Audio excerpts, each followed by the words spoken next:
माध्यम से crime free Bharat mission app को डाउनलोड करें। ठीक है ना। तो उसमें ये कुटुंब ऐप के द्वारा एम्पावर्ड है, इसे डाउनलोड कर लीजिए। यदि आप ऑलरेडी 5 से अधिक कम्युनिटी में जुड़े हुए हैं तो एक कम्युनिटी को आपको हटाना पड़ेगा। ठीक है ना।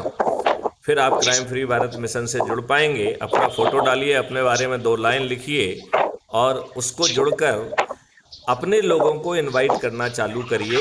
उनके साथ वो वीडियो देखिए जो आपकी आत्मा के नज़दीक हैं और उन्हें जोड़ना चालू करिए और उन्हें शपथ दिलाइए।